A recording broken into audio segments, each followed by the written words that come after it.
welcome everybody to this research event, which is the first of the Festival of Performing Research, which is Collisions here at Central. I'm proud to be the opening event. Calling it an event because, as you hopefully will see, it isn't easily describable as perhaps a performance or a lecture or a demonstration or such like. We'll come to that hopefully at the end when I'll be asking you some questions, and hopefully you'll be asking me some questions too. I'm nearing the end of my PhD here. I'm writing a thesis entitled The Self-Deconstruction of Clowning. And I'm interested in exploring principally what I call the dominant discourses of clowning, the dominant ways we tend to think and explain what clowning is and what it means. I'm also interested in the relationship between clown training and clown performance, and how that discourse operates and holds sway or not, how it affects the way we train and how the way we perform as clowns. So, how can we do this, I'm thinking. Yeah, so, what I thought, actually, no, I did think of this before, I'm not making up. What I thought was that I would demonstrate to you, if that's possible, how I teach clown.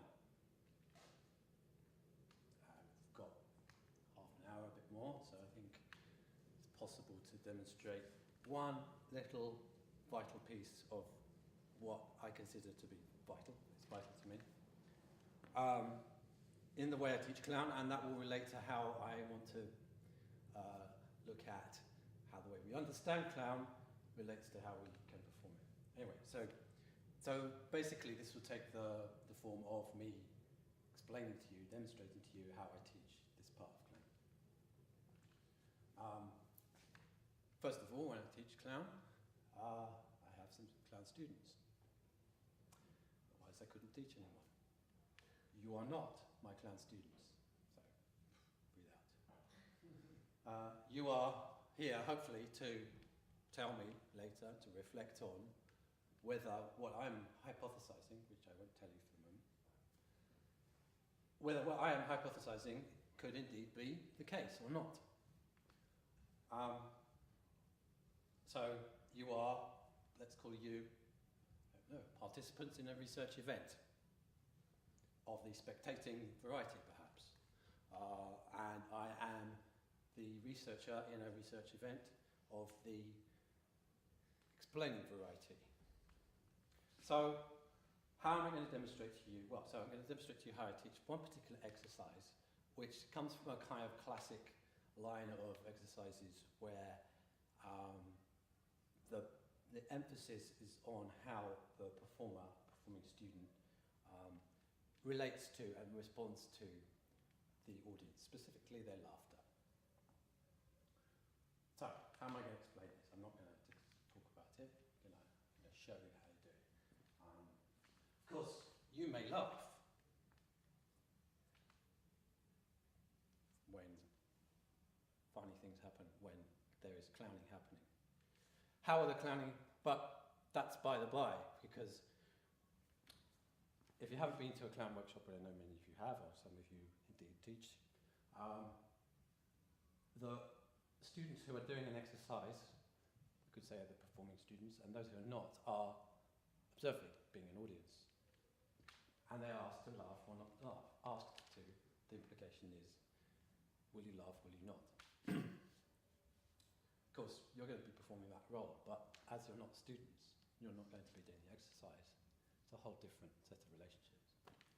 So, who's going to do the exercise? I brought along some friends. Yeah, I don't know if they're all going to do it. Here's my first friend. The chair. When I say friend, I don't mean that I approve entirely the nature of this chair. I've only just picked it out of the furniture store. But we're going to collaborate today. Anyway. The exercise is this. When you, not you, this you, when you hear the audience, that's you, but not really because you're not the students. When you hear them laugh, you must take a step. For obvious reasons, I call the exercise a step laugh. One laugh, one step. The greater the laugh, the greater the step, or the intensity of the step. Little tiny giggle, perhaps the inklings of a step. Continuous uproarious laughter, continuous steps.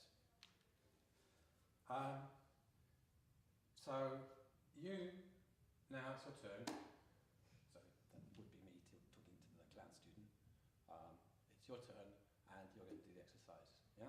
So first, well, before I explain the exercise actually, the first thing I would say is don't worry. Because really it doesn't matter if they don't laugh, if you don't laugh, well, they. I will call you they. If they don't laugh, it doesn't matter, just don't take a step. Who cares if you don't take a step or not? No. Step where? Well, a step across the stage. It could be from a door to a door, from a curtain to a curtain, from a door to a curtain. Let's do it from this door. So, from this door, the steps will go in a line crossing the steps. So step, step, step, come in, come up. Step, step, step, step, step, step, step, step. Off stage, disappeared, end of performance. Come on, join us.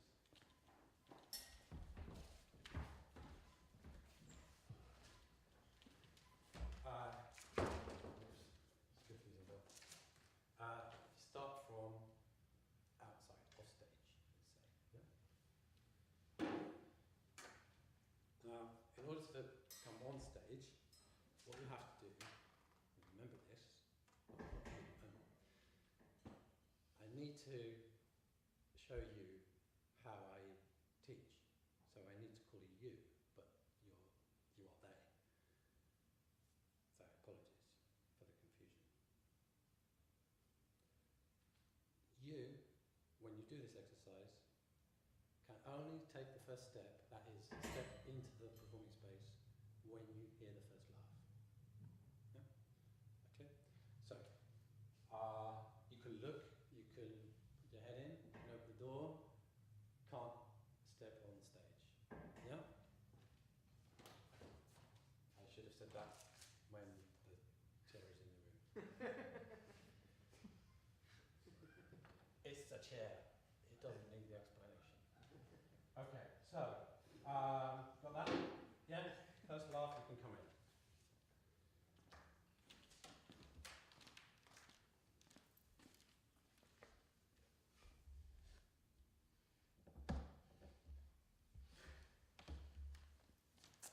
Somebody laugh.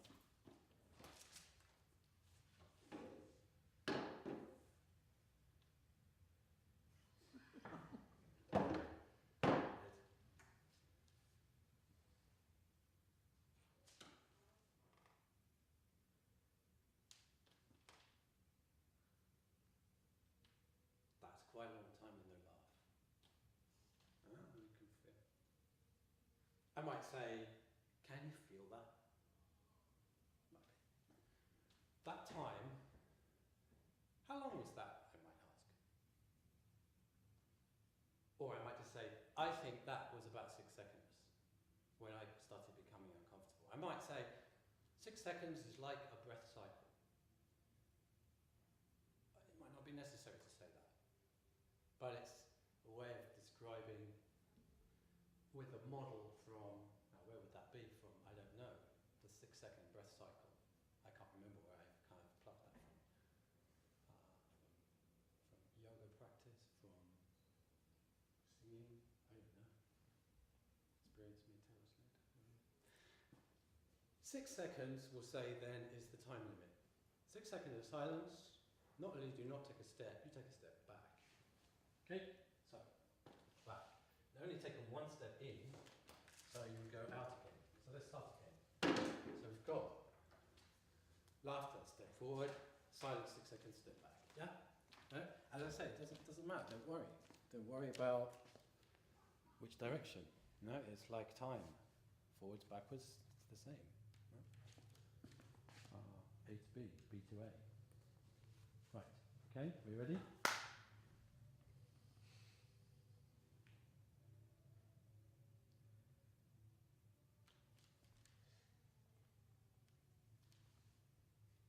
course, you can't get back further than being out there.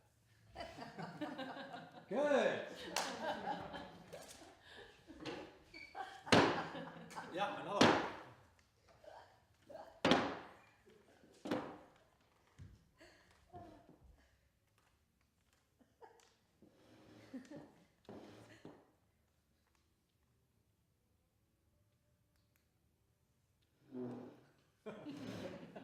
That happens a lot.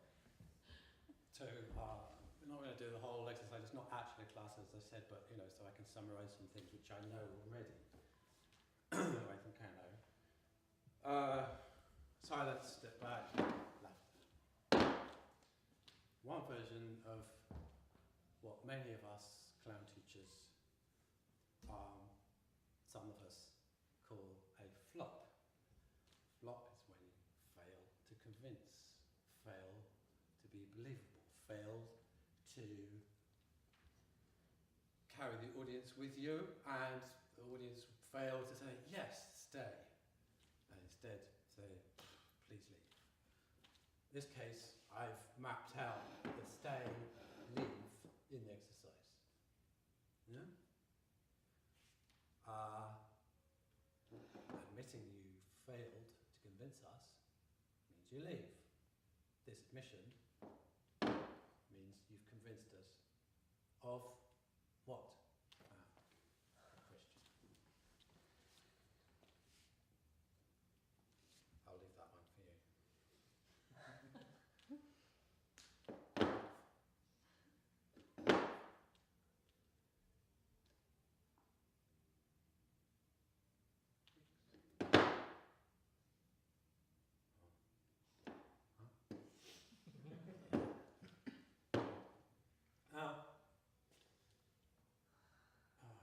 But did you normally walk like that?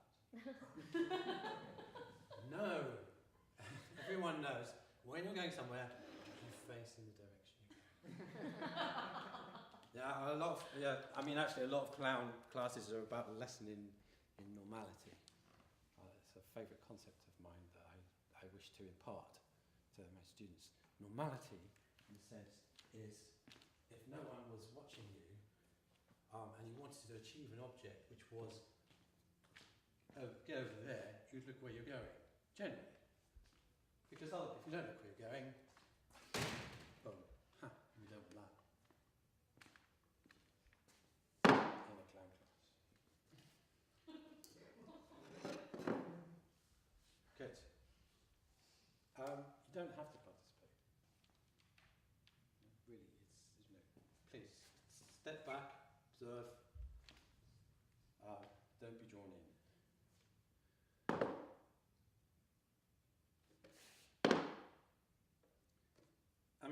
Chair.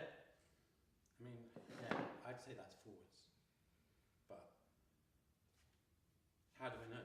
Has no eyes. I'd say that looking at the audience. This is a big one. Look at the audience. Look at the person who's laughing. There's a nice variation of this exercise where you move towards the person who's laughing to such a point where it becomes as intimate as you can. Yeah, and if they want, they can. Yeah, and there you go. So, I relieve you. Yeah, and there we are. Of course, if you were to stop laughing, everyone.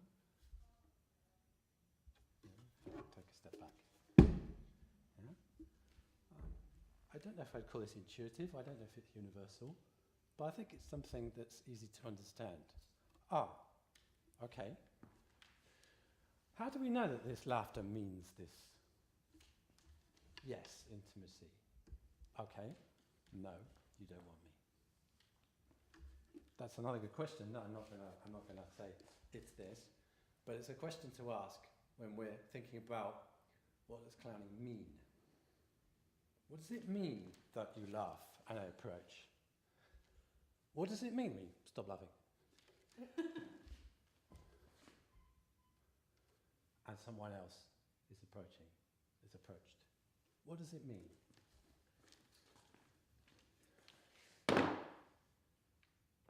Anyway, so chairs off and so on. So that's the basic exercise, yeah? So I hope you've got the idea. That's how I teach that. Then there's an interesting, making it more difficult, collaboration with two students, two performers. So let's have two volunteers, not you. One.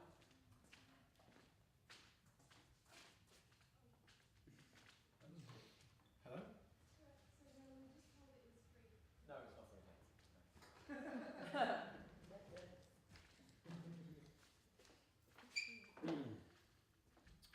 Okay, second volunteer.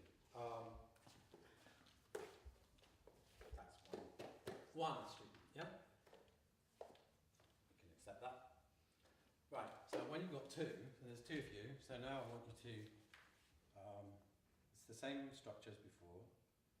Hear the laugh, take a step. 6 seconds, silence, step back. Who takes the step? You take the step if you believe it's your laugh. The laugh is for you, you take that step. It's not your laugh, don't take it. Yeah? Got it? Same thing again, starting outside.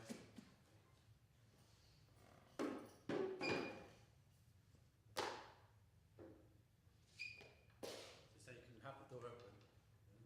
Look in. Yep. Close to the chair. Yeah, definitely for the shoes. Yeah, that's for the shoes as well.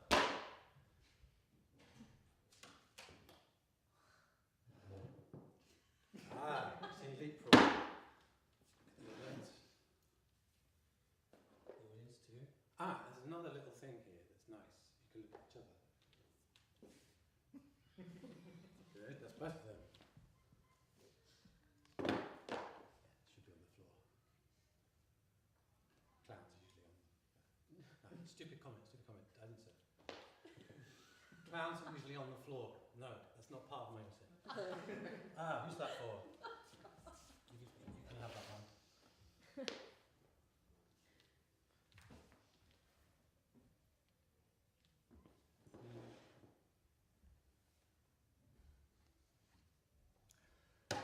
What happens to some students here is that they get really anxious, tense. You know, you can really see that tension there, can't you? No, you can't. It's a chair. No, I could put tension in here, couldn't I? But I'll ask you afterwards. That's one thing I'll ask you, if you could see certain things in these students or not. That anxiety about succeeding and failing. Of course, I said it doesn't matter which way you go, but of course I've set it up in the way it does matter. Everyone wants to get over there. Usually. Why? Because the exercise finished and they won't have to do it anymore. Yeah? Are you scared about having to do it next? You won't have to. But would you be scared about having to do that? Yes. Would you laugh more because you were about to have to do it? Possibly. Yes. Are you laughing less now because you know you don't have to do it? Are you actually thinking, he's going to make me do it? Don't know. Anyway, interesting questions. Possibly not. Laughing less or more because... where was that?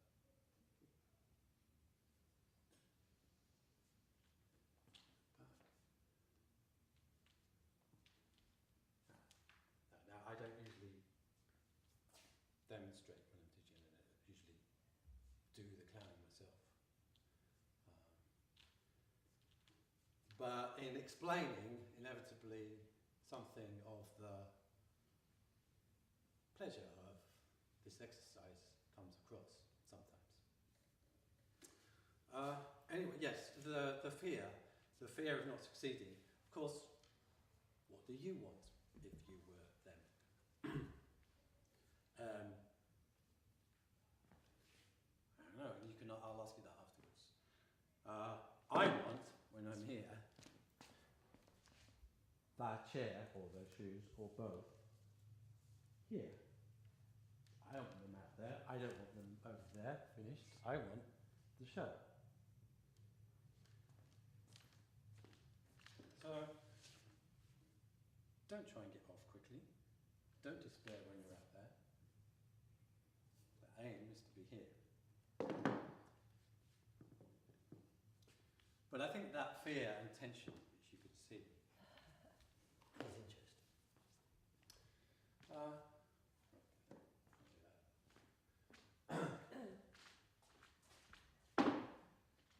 And so I think you can see that the conditions are very clear. I set them up. You, they do the task. Personally, I think as a clown teacher, the laughter from what happens here is fairly predictable. It's an exercise that I've repeated many times. There are many other exercises, as I said, of this family, if you like.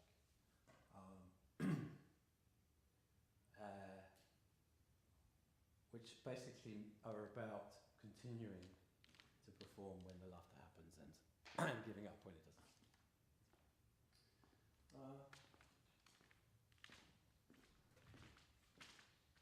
So the conditions are set. All you have to do is follow the rules, and anyone can do it. You can start here. You know, anyone can do that. Can, in your eyes, be a clown if they follow the rules. They might be a bad one. I have to take a step back.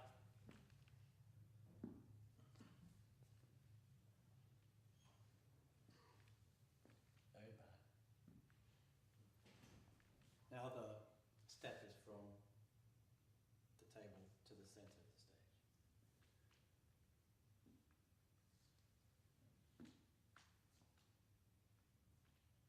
No, complete flop.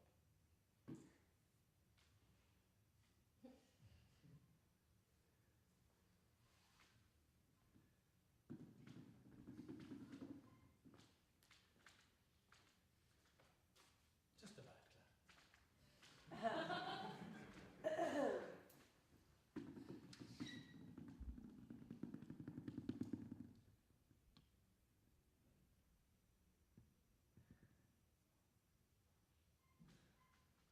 Still a bad clown.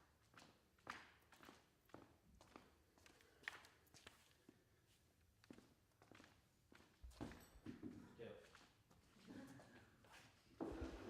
Yeah, so really, no matter what you do within that frame, good or bad, not so important. Clown is.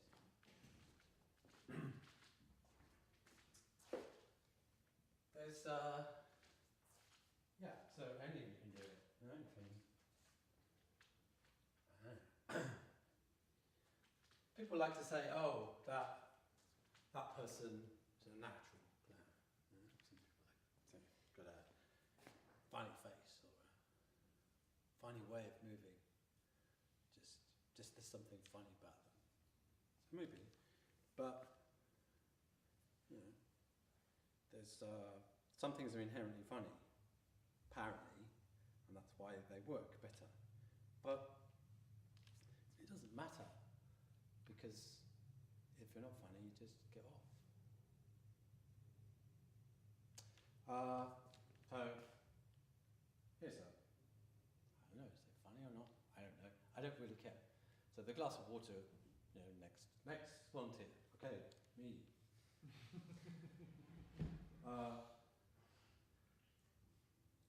So we could transfer this step laugh into another piece of action. When you hear the laugh, you do the next bit in your sequence of actions. Could be a script, could be a simple script like come in the door, cross the stage. That was a script. Could be a complex script like Houdini's disappearing act. Waiting for Godot or whatever you want. But every time you get the laugh, you continue. When you don't, wait, go back, or get off if it's rubbish. So what kind of script do we have here? Glass of water. We all know what a glass is. It's plastic, but it's a glass. We all know what water is, and we all know what it's for. So I have a glass of water in my hand. We all know what that is. We all know what it's for. It's to drink. Yeah? Nothing amazing about that. I confirmed your expectations. Nothing has changed. However, if we start from the same premise, glass of water in the hand, same expectation, he's going to drink the water. I don't, and I throw it all over you. We'd have a laugh, perhaps. Unexpected outcome, unthinkable outcome. PhD student throws water over audience at research event. Guardian reports.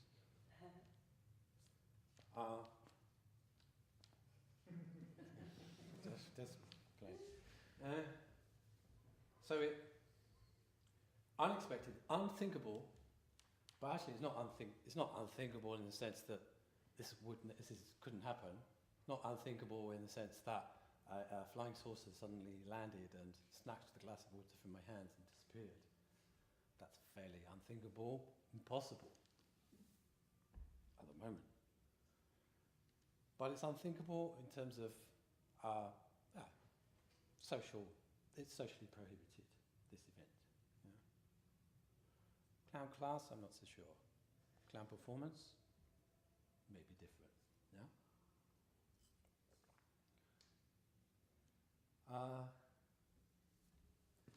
And that's if you like, that's one structure of a gag, a clown gag. Now I've slipped from the totally gagless